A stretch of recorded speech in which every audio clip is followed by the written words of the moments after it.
Khabib Nurmagomedov versus Tony Ferguson.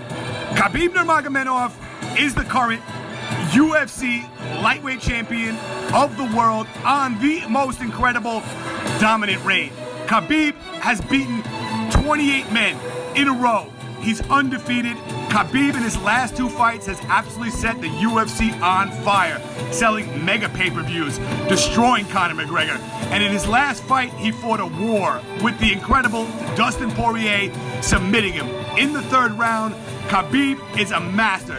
In Sambo, he's a black belt. In Judo, he has the most incredible style that's used to absolutely dominate and decimate his opponents. Khabib is a Mack truck among cars. He's able to run over every single opponent he's ever been put in the cage with. He's a master. He's masterful. It's absolutely beautiful to watch Khabib Nurmagomedov destroy his opponents one after one. Right now it's at 28. It's going to continue.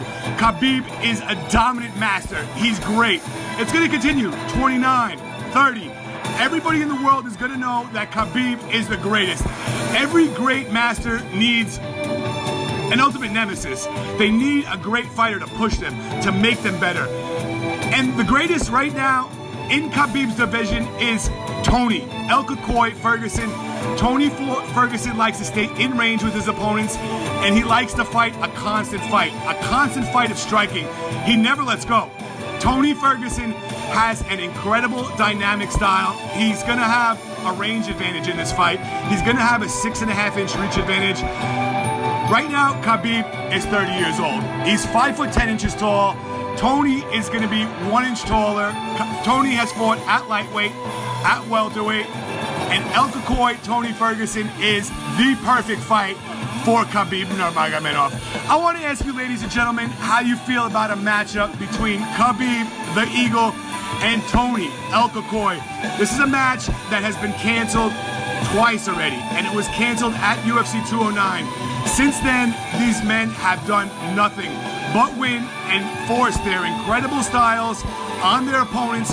Khabib is getting better. He's bashing his opponents in. In the Dustin Poirier fight, we saw the greatest Khabib we've ever seen. The same is true with Tony Ferguson. He's only getting better, and we saw him stop Donald Cerrone. We saw him fight an amazing fight with Anthony Pettis. And in the Cerrone fight, we saw how much damage he could do. Cerrone's eyes showed that Tony Ferguson likes to fight the kind of fight where he really hurts his opponent. Tony has a tremendous gas tank, and he likes to throw body strikes. He likes to hurt his opponent's legs and really try to make sure they break down so that later on in the fight, he can submit him or beat him. He's got an incredible Darce choke. It's absolutely amazing. Nobody has a Darce choke like Tony Ferguson. Will Khabib Nurmagomedov be able to go into this fight and push his incredible style on Tony Ferguson? He's done it to every single man he's ever faced. He's got on top of him. He's mauled him. He's destroyed him. Is Tony the next victim? Or will El Khabib Tony Ferguson prove that he's a master? He's a master in mixed martial arts. He's incredible, and he's going to take out the greatest black belt in Judo and 2-time Combat Sambo World Champion, the current UFC lightweight champion of the world, the great Khabib Nurmagomedov. This is the greatest fight, and I'm dying to see it. Can't wait for this fight. I'm waiting. Nation, let's go subscribe for Apology. Yeah.